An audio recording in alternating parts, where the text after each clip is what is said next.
Ladies and gentlemen, my name is David Brooks. Thank you very much. And I wrote a book, and its title is Foresthill, a public defender's bedtime reader. And I wrote that book because I needed to write some bedtime stories for some motorcycle enthusiast friends of mine. This is another request. It's a story called Love and Guns, and it's one of those stories where one thing just kind of leads to another thing, and then you end up with a whole lot of crazy happening at the same time. Hello there, kids. I'm embroiled in another case that I thought would make an interesting bedtime story. It's time, boys and girls, to return to that redneck metropolis, Foresthill. This is a tale about how stuff just happens sometimes. It's just that stuff tends to happen in Foresthill a little more often than in other places. Cindy Lou and Bob had been married for almost 5 months when Cindy Lou announced that she'd had enough of living with Bob in his rat-infested single-wide. She'd found true love with Bob's hunting buddy, Ernest. After all, Ernest has a double-wide and a promising career as a recycler of rusting pickup trucks. It seemed that Ernest hadn't really been too drunk to go on that last deer hunt. He instead had been keeping Cindy Lou well entertained. Cindy Lou let Bob know all about this turn of events via a terse message magneted to the fridge with a bottle opener, advising Bob, "I'm gone with Ernest. Rats suck and so do you. Up yours." Bob did the only thing any man would likely have done under the circumstances. He mourned the loss of a hunting buddy, took an inventory of who he might be able to ask out now, and got sloppy drunk on a none-too-cold case of Budweiser. Cindy Lou was right about one thing. Bob's trailer did in fact have rodent issues. To be fair, not all were rats. He also had squirrels. And there was also the occasional possum invasion. Bob hadn't been real regular in his trips to the dump. In the suburbs, this is known as environmentally motivated composting of renewable materials. In a more rural area, this behavior is identified as being a slob. By any name, the rodents had become fat and happy. Bob was sitting in his rather smelly big chair, watching a snowy TV picture, and was somewhere between his second and third 12-pack into Budweiser therapy when he heard the scurrying of rodents on his trailer roof. The more he listened, the more irritated he became. After a little while, he couldn't hear anything except those little tiny toenails scurrying along. Then he remembered that Cindy Lou had been driven off by those plague-carrying vermin. He became determined to get even. He grabbed his trusty .22 rifle from the corner and started blasting through the roof of the trailer. The scurrying just got louder. So he kept shooting. It's hard to say how many shots he fired, but he went through a few boxes of ammo. There was a lot of daylight showing through the roof, but he felt a great deal better. Out of ammo, he put down his rifle and passed out in his chair.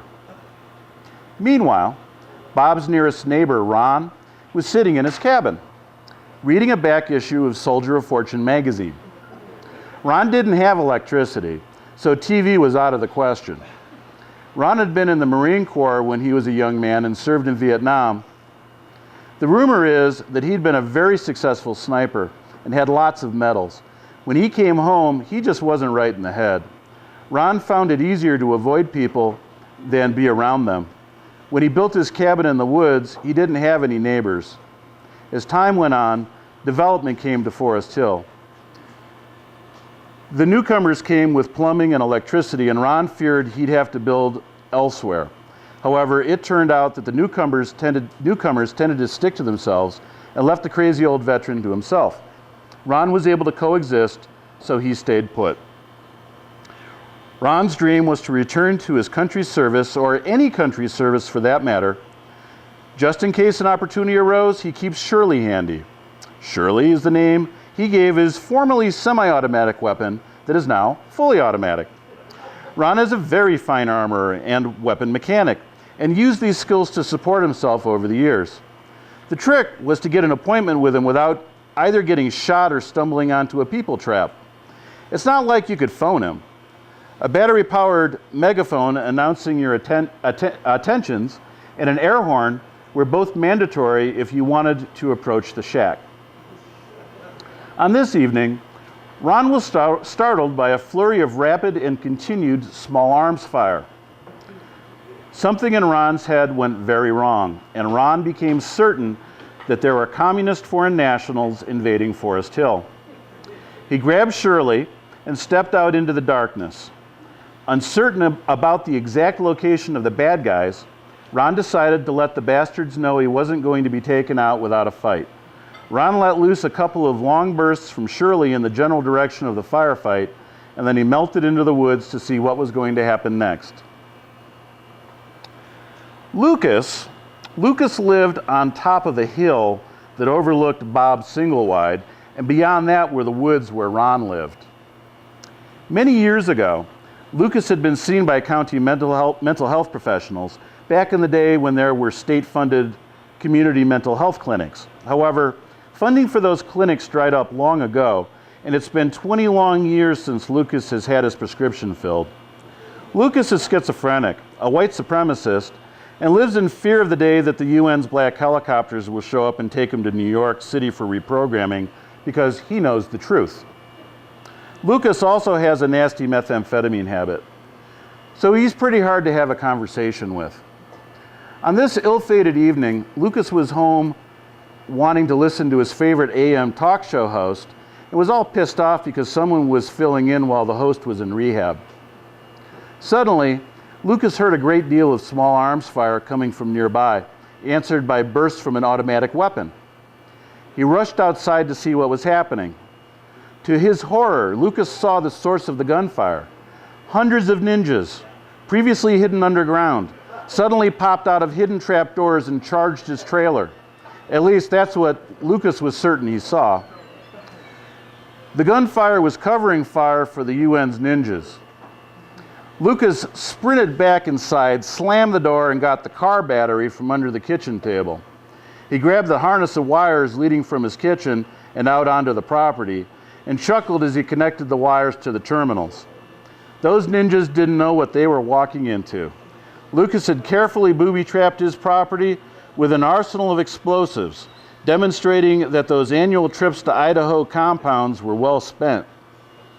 He'd learned technique and acquired materials sufficient to take out most heavy armor.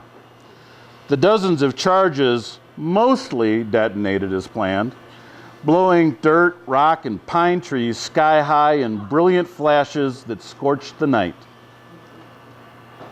Ron couldn't help but notice the mortar attack from his position in the woods, and he knew that he and Shirley would be no match for such an attack. Ron knew it was going to be his responsibility to get word of the communist invasion to his superior officers. A few hours later, an exhausted Ron, clothes nearly shredded from his body, eyes and hair wild, full auto weapon in hand, stumbled into the sheriff's office substation. Ron breathlessly reported for duty. The older and wiser sheriff officer on duty recognized Ron and promptly suggested that Ron set the weapon down before the damn thing went off. Ron obliged, caught his breath, and anxiously reported the communist invasion, firefight, and mortar attack. The citizens of Forest Hill were resisting, but reinforcements and an airstrike were needed immediately. The officer indeed ordered air reinforcement. Someone needed to see what sort of really bad thing just happened. The sheriff's special response team was mobilized and delivered by helicopter to the flat meadow next to Bob's Singlewide. When they arrived at first light and they found Bob on the roof of his trailer tying down a bright blue tarp, Bob reported that he didn't hear any of the explosions, but when he woke up he saw a rat sitting at his feet. Someone had apparently broken in while he was drunk and asleep, stole his ammo, and shot his trailer full of holes. Bob suspected that bitch Cindy Lou, but didn't think Ernest would do such a thing to a hunting pal. It didn't take much recon for the special response team to determine that Lucas's place had been the scene of the mortar attack. Craters were everywhere, and chunks of pine trees littered the ground. Lucas was out in the yard digging up unexploded pike bombs with a shovel and chuckling at his great success the night before. Pausing from his labors, Lucas told the officers that they could go, that the ninjas had been dealt with, and Foresthill was safe from the UN, at least for one more day. So you see, kids, it's all about how you look at things. What went wrong here? Is this a failure to provide appropriate mental health services? Is this another sad example of the VA's failure to care for a decorated soldier? Or is Bob right, and it's really another story about how some bitch done him wrong? Maybe we should blame it all on the rats. Maybe it's just another tale of Foresthill and the interesting citizens who proudly call it home. Good night, kids. I've got the light.